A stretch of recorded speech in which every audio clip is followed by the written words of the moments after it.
जेवढ्या म्हणून बेनामी मालमत्ता असतील त्याचे तपशील, त्याच्याशी संबंधित कागदपत्र आणि व्यक्तींसहित मला द्यायचे. केव्हा द्याल? 4-5 दिवस लागतील. जोपर्यंत तुझी खरी ओळख पटत नाही ना, मी तसुभरही पुढे सरकणार. मी या जगातली तुझी सगळ्यात मोठी शत्रू आहे.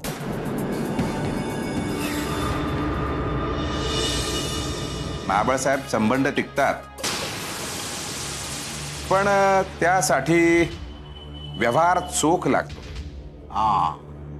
व्यवहार चोख लागतो. व्यवहार ते राहिलं नाही आपलं बोलायचं. बोला, काय तुमची इच्छा कळू द्या. पहिल्यांदा एक गोष्ट स्पष्ट करतो. सांगा.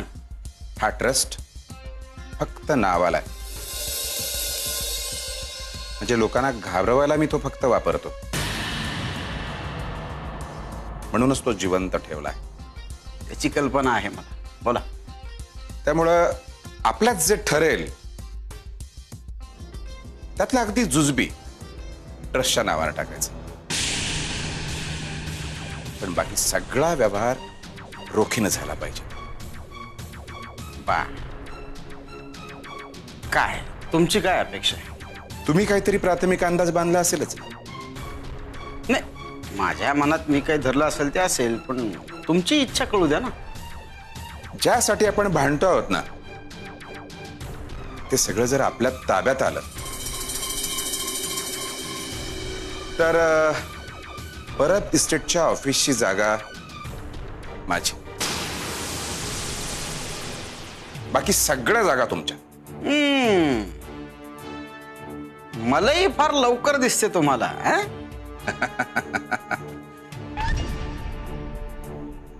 काय आहे महाबळ साहेब की या मलईसाठी 13 वर्षे वाट बघावी लागली. समजा मी नाही म्हणालो, किंवा ती जी म्हणताय तुम्ही परब इंडस्ट्रीजच्या ऑफिसची जागा, तिच्या बदल्यात तुम्हाला कॅश घ्या असं म्हणालो, तर सध्याच्या बाजारभावाप्रमाणे त्याची किंमत अंदाजे 3 करोडच्या वर जाईल. 3 करोडच्या वर म्हणजे साधारण किती वर जाईल? 3.25 कोटीपर्यंत जाऊ शकते.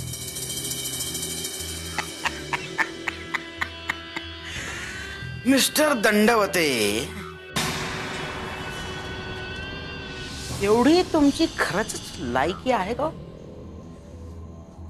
तुम्ही काय माझा अपमान करण्यासाठी हे असं बोलणार आहात का? अपमान वगैरे करण्याचा हेतू नाही. नाही नाही नाही, मला तुमची ही मागणी पूर्ण करण्यात तशी फार अडचण वाटत नाहीये,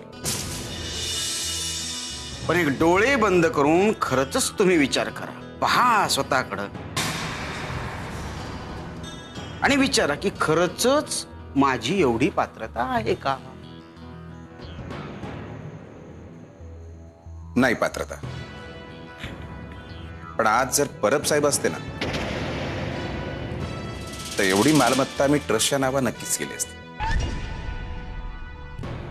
हा, पुढे एक प्रॉब्लेम झाला असता की ती पुढे माझ्या नावानं करता आली नसती. हे मात्र आवडलं. हे आवडलं. ठरला सौदा. कारण किमान तुम्ही प्रामाणिक आहात याचं उदाहरण हे आहे. पण या व्यतिरिक्त ज्या बेनामी मालमत्ता आहेत त्यांचं काय? म्हणजे त्यात माझा हिस्सा किती असणार? त्यांचं काय, तुमचा हिस्सा किती, त्याचा काय संबंध? त्यात तर मी मिळवणार आहे ना. काही मालमत्ता मीही मिळवू शकतो. अच्छा, मग एक सरळ सरळ सरधोपट अंडरस्टँडिंग करून टाकूया. ज्या मालमत्ता तुम्ही मिळवू शकता त्या तुमच्या, आणि ज्या मी मिळवेल त्या माझ्या. ठीक आहे, पण मग तिथे एकमेकांच्या आड यायचं नाही. नाही, तसे आम्ही आडवे येणाऱ्यापैकी नाही आहोत. आम्ही सरळ समोरून मागणी करत असतो, सांगत असतो. तसा आमचा इतिहास तुम्हाला पन्नालाल शेठनं सांगितला असेल आमच्या. हो, सांगितला ना. मग आमच्याशी दगाफटका करणाऱ्यांसाठी आमचे जे काही बाकीचे मार्ग आहेत त्याचीही कल्पना तुम्हाला आली असेल. दगाफटका झाल्यावर बघूया. हा महाबळ साहेब, मी एकदा डील केलं की माझ्या बाजूने दगाफटका होत नाही.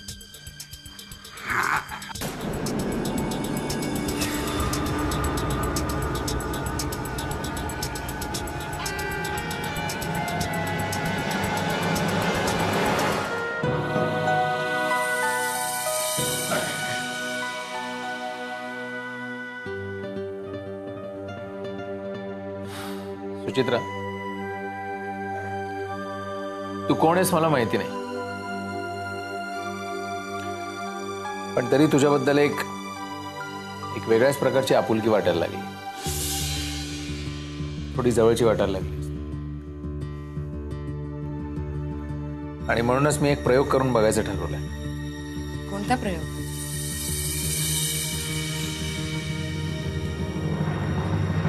मी आजपासून तू माझ्या विरुद्ध ज्या काय कारवाया करतेस किंवा हालचाली करतेस त्या सगळ्या ऑब्झर्व करणार. आणि जर तुझ्या हालचाली मला उद्ध्वस्त करतात असं मला वाटतं तर इथून माझी हकालपट्टी करणारस? नाही, मग तरच मी तुला राहू देईन.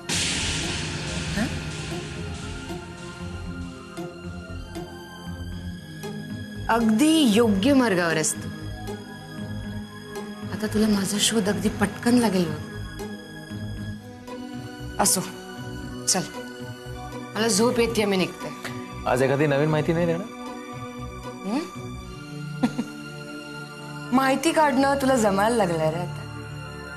पण तरीही तुला जर शेअर करावंसं वाटतंय तर इंद्रायणी जोशी तुला आज काय म्हणाली ते तू शेअर करू शकतो.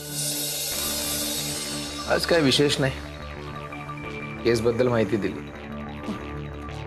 इतक्या छोट्या छोट्या केसेस इंद्रायणी जोशी घेत नाही हे माहित नाही तुला?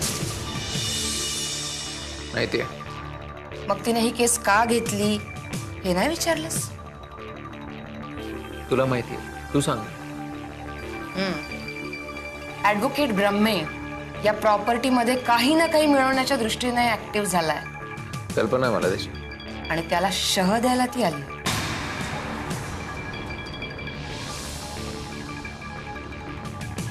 पण म्हणजे काय आहे काय प्रकार? भूतकाळ. माणसं भूतकाळ विसरत नाही रे. 7 वर्षांपूर्वी अफेअर होतं दोघांचं.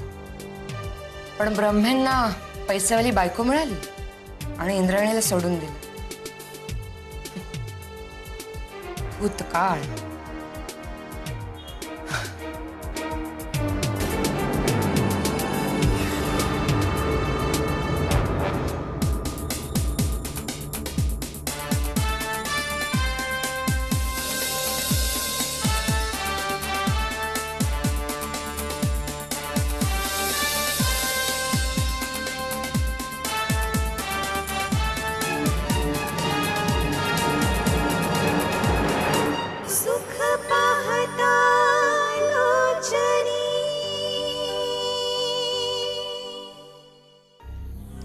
तर दंडवते साहेब, आपल्या या मैत्रीमधलं महत्वाचं कलम तर काय?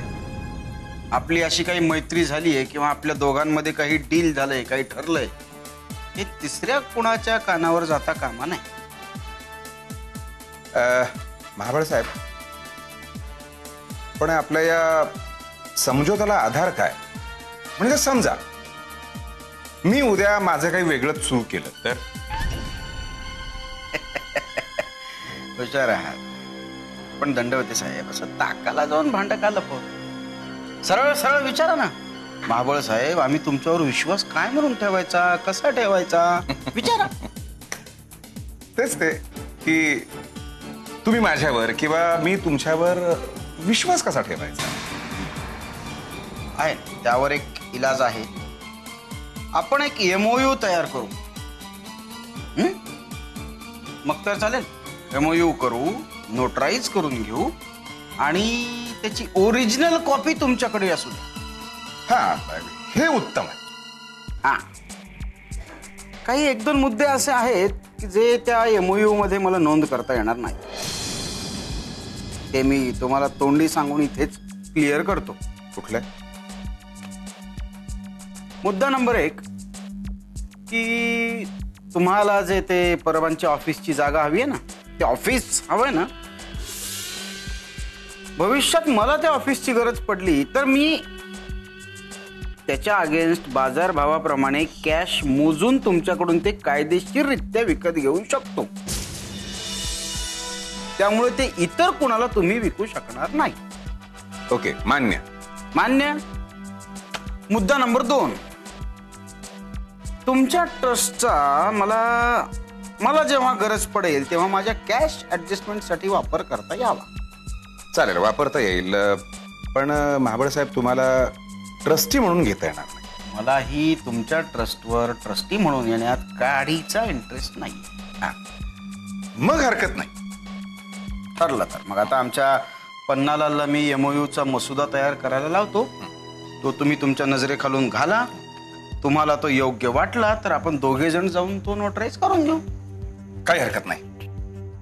चला, आता एकत्रपणे लढता येईल. आणि हो, ते बेनामी मालमत्ता जी आहे त्यांची तुमच्याकडील आणि माझ्याकडील यादी एकदा समोर ठेवून बघूया. म्हणजे त्यातली कॉमन प्रॉपर्टी जी असेल ती वगळता राहिलेल्या मालमत्तेसाठी स्वतंत्रपणे जरा प्रयत्न करता येईल. होईल ना ते?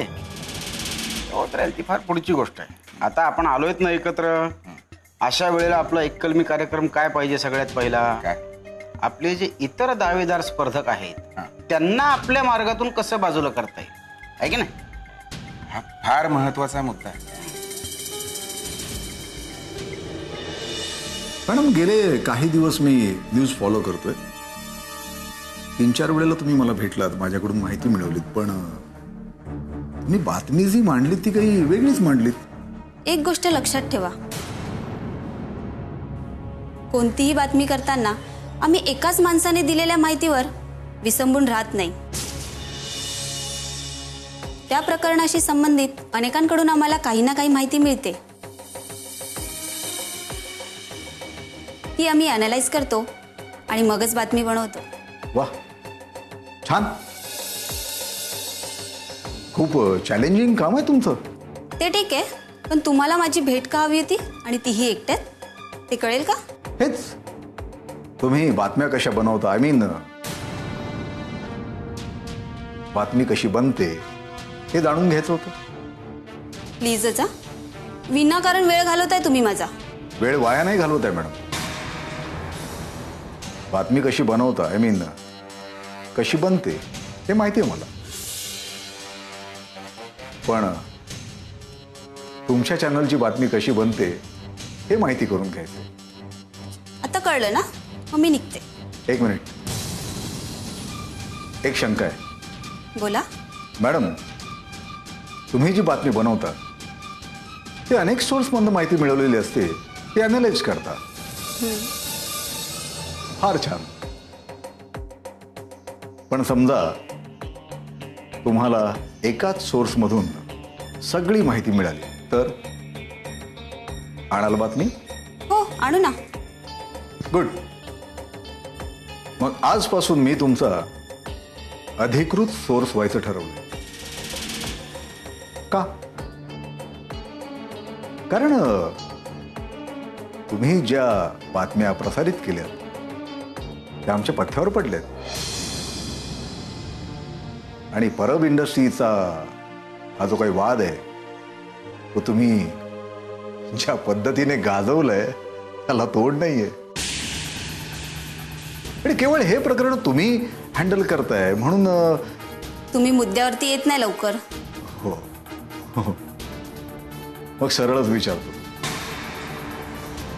तुम्ही बातमी कशी चार्ज करता? तो माझा अधिकारच नाही.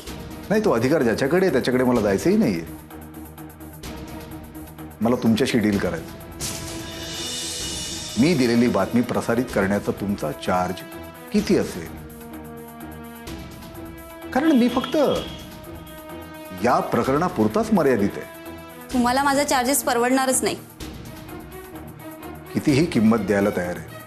ठीक आहे, तुम्ही तुमची न्यूज घेऊन मला भेटा, मी कॉस्ट सांगते. थँक्यू. वेलकम.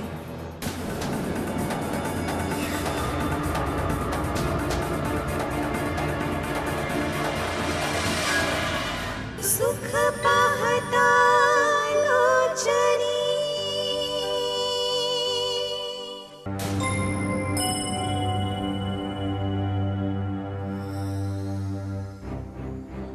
दंडवते साहेब, आज तुमचे पाय आमच्या बंगल्याला लागले. क्या बात आहे. हा, बंगला धन्य झाला म्हणायचं आमचा. हे बघ, तुझं हे असलं बोलणंच मला खटत. मग कसं बोलू तुम्हीच सांगा ना मला. हा, काय ना दंडवते साहेब, ज्या माणसांना स्वतःच्या स्वार्थापलीकडे काही दिसत नाही ना, ती लोक मलाही खटकतात. बरं झालं तू स्पष्टपणेच बोललास. काय की मी ज्या कामासाठी आलोय ना, ते काम थोडं सोपं झालं. काय काम घडलं? काम स्वार्थाचं आहे. म्हणजे त्यात आपला दोघांचाही स्वार्थ आहे. पटकन बोला. हे बघ, आपण दोघंही नातेवाईक आहोत. शिवाय परब साहेबांचा माझ्यावर खूप विश्वास होता.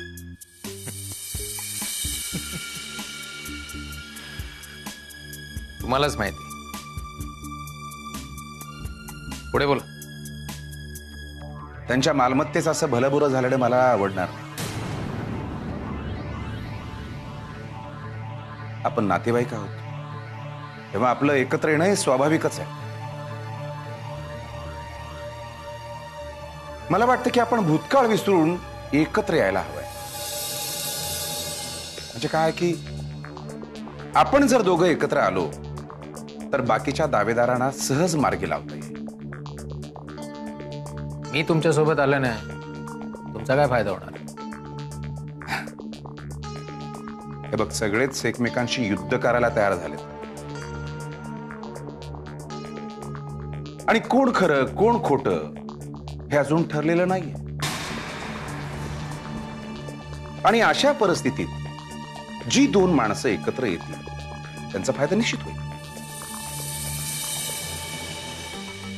आपण नातेवाईक आहोत, त्यामुळे आपलं एकत्र येणं हे अगदी स्वाभाविकच आहे. आपला नातेसंबंध खूप लवकर आठवला तुम्हाला. हे बघ, तुझ्या मनात जसा माझ्याविषयी राग होता ना, तसा माझ्याही मनात होता. पण वाद आता इतके विकोपाला गेले की कुठंतरी सामंजस्याने ह्याचा विचार करायला हवा असं मला वाटतं. मग मी विचार केला की इतर कुणाबरोबर जाण्यापेक्षा तू माझा नातेवाईक आहेस, त्यामुळे आपलं एकत्र येणं आपल्या सोयीचं आणि फायद्याचं. चांगला आहे. खूप चांगला विचार केलाय तुम्ही. पण काय ना दंडवते साहेब, माझ्याकडे कागदपत्र नाहीयेत, पुरावे नाहीयेत. माझ्याशी जवळीक करून तुम्हाला काय फायदा होणार आहे ना? तू मुलगा आहेस आणि त्यांचा वारसही आहेस. कायदेशीर बाबी जेव्हा संपतील तेव्हा संपतील, पण त्या जागा, ज्या मालमत्ता, ज्या कायदेशीर दृष्ट्या इथं दिसतच नाही, त्यांचा ताबा तू केव्हाही घेऊ शकतोस. हा, आता त्या प्रॉपर्टीवर ज्या माणसांनी कब्जा केलाय त्यांना कसं हँडल करायचं हे तू माझ्यावर सोड.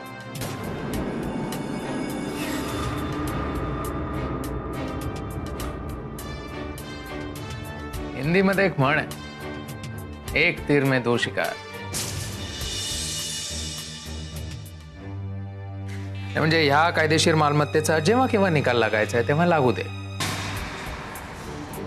त्यात तुम्हाला काही ना काही मिळणारच, पण त्याशिवायही इतर मालमत्तातही तुम्हाला तुमचा सहभाग हवा आहे, नाही का?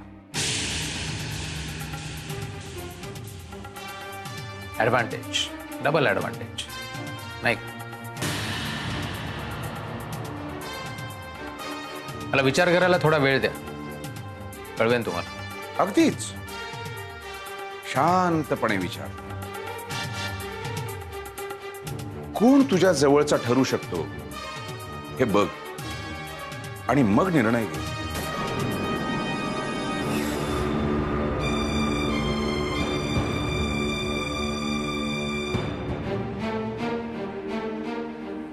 या